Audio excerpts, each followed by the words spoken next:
For 600 years, Southeast Asia was dominated by an empire. This empire harnessed the waters and built an impressive realm deep in the jungles. They are perhaps most famous for their magnificent temples, the greatest of which was at Angor Wat. Today we will learn about the Khmer Empire, its many monuments, and how it finally collapsed. This is Knowledge Voyage.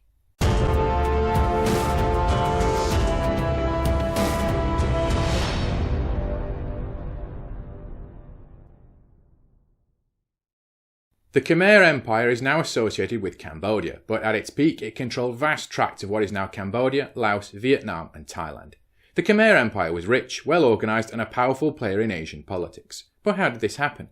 The answer to Khmer's development lies in China. In previous centuries, ships from China had to hug the coastline, making the coasts of Indochina the richest and most powerful parts of Indochina.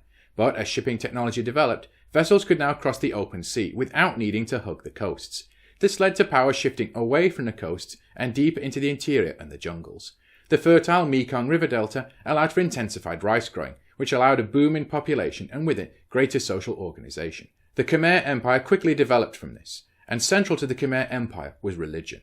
Indochina was in the Hindu sphere of influence, and kings would often revere Hindu gods to seek out favour and legitimise their rule in the eyes of the religious population. This led Khmer kings to become known as Deva Raja, which means world ruler. Kings also frequently added Varman to the end of their names, which means protected by, to show which gods they felt they were under the protection of. Under the rule of King Jayavarman the First, temples became more standardised and royal edicts were issued with a religious flavour. The temples were not just seen as moral and symbolic structures, but as physical symbols of royal power. And no symbol was stronger than Angor Wat. Angor Wat remains the finest example of Khmer architecture in the world. The breathtaking complex was built by King Jayavarman II in the 11th century. Angor was dedicated to the Hindu god Vishnu, but at just the time the Khmer were at their peak, trouble began. In the 11th century, the Khmer Empire was torn apart by sectarian disputes, which is perhaps to be expected in a society where religion was considered so central. Hinduism was being challenged by Buddhism, a similar faith but with a rejection of the caste system and less hierarchical than the Hinduism of the Khmer elite.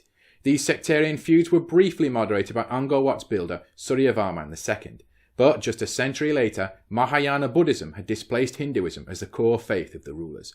Mahayana Buddhism differs from the Theravada Buddhist variety in that it is more populist and less elitist. This period saw massive expenditure on Buddhist temples, which may have financially strained a state already weakened by wars and rebellions. By the 13th century, the Khmer Empire swung back hard towards Hinduism with Jayavarman the Eighth. And it was Jayavarman the Eighth who saw his kingdom attacked by the Mongols. And in his writings to the Chinese court begging for help, we now know much of what we know about the Khmer Empire. When he died, his son renounced his father's Hindu faith and became a Buddhist. But he rejected the Mahayana Buddhism of his father that had gained popularity in previous centuries. Instead, he adopted the Theravada variety, the variety that remains dominant in the region to this day. But the Khmer Empire was about to meet its end.